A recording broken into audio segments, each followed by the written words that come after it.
দুর্গম চরাঞ্চলের স্বাস্থ্যসেবায় 2013 সালে ফরিদপুরে চালু করা হয় ওয়াটার অ্যাম্বুলেন্স সার্ভিস, কিন্তু রক্ষণাবেক্ষণের অভাবে কিছুদিন পরই তা বিকল হয়ে যায়। এতে দুর্গম জনপদ থেকে জীবনের ঝুঁকি নেই পদ্মা পাড়ি দিতে হচ্ছে। সদরে আসতে বিপাকে পড়তে হচ্ছে রোগী ও তার স্বজনদের। দিনে রাতে ক্ষুণ্ণ হচ্ছে চিকিৎসার অধিকার। চর ভদ্রাসনের মতো এমন বেশ কয়েকটি চরাঞ্চলের সাথে ফরিদপুর সদরের সরাসরি সড়ক যোগাযোগ নেই। দিনে রাতে অসুস্থ হলে রোগী হাসপাতালে নিতে তাই দুশ্চিন্তায় পড়তে হয় স্বজনদের।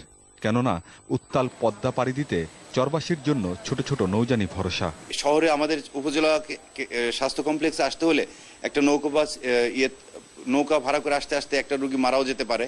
এরকম অনেক ঘটনা ঘটেছে যে যাদেরকে নিয়ে খুব মুমূর্ষু অবস্থায় পৌঁছাইছে। সেখান থেকে আনানোর জন্য অনেক সুবিধা হবে, যেটা ট্রলারে অনেক কষ্টকর, অনেক সময় ট্রলার পাওয়া যায় না। দুর্গম এলাকার মানুষের জরুরি স্বাস্থ্য সেবার জন্য 2013 সালে দেয়া হয় একটি ওয়াটার অ্যাম্বুলেন্স। কিছুদিন চালু থাকার পর বিকল হয়ে যায় নৌযানটি, বন্ধ হয়ে যায় নৌপথে অ্যাম্বুলেন্স সার্ভিস। এই অ্যাম্বুলেন্সটি যখন চালু ছিল তখন সহজে দেখা গেছে যে চরাঞ্চলে যেসব অসুস্থ শিশু এবং বৃদ্ধ মহিলা যারা অসুস্থ থাকতো তাদেরকে সহজেই চরভদ্রাসন স্বাস্থ্য অ্যাম্বুলেন্সে এনে চিকিৎসা দেওয়া সম্ভব ছিল। এই মুহূর্তে ফোন দিলে অ্যাম্বুলেন্সটা দেখা গেল যে হাজিগঞ্জ বাজারে দাঁড়াইছে, এখন নদীটা কেমনে পার হবে? ওয়াটার অ্যাম্বুলেন্সটা যদি চালু থাকে বা চলাচল থাকে, এটা সবসময় সচল থাকে, তাহলে মনে করেন এটা আপনার সাথে সাথে উপার দিয়ে রুগীটি পার এনে দিলে অ্যাম্বুলেন্সে পৌঁছাই দিল।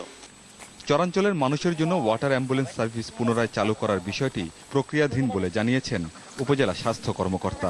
রোগী যে আসবে বাড়ি বাড়ি যে আনা, এইটা অতটা সরাসরি নাই, ওটা যে কে চালাবে বা এটা আমার এই মুহূর্তে জানা নেই, তবে চালু করার প্রক্রিয়াধীন। লোকবল না থাকা এবং রক্ষণাবেক্ষণের জন্য প্রয়োজনীয় বরাদ্দের অভাবে 1.5 বছর আগে ওয়াটার সার্ভিস বন্ধ হয়ে যায় বলে জানিয়েছেন স্বাস্থ্য কর্মকর্তারা। আমিন বাবু, যমুনা নিউজ।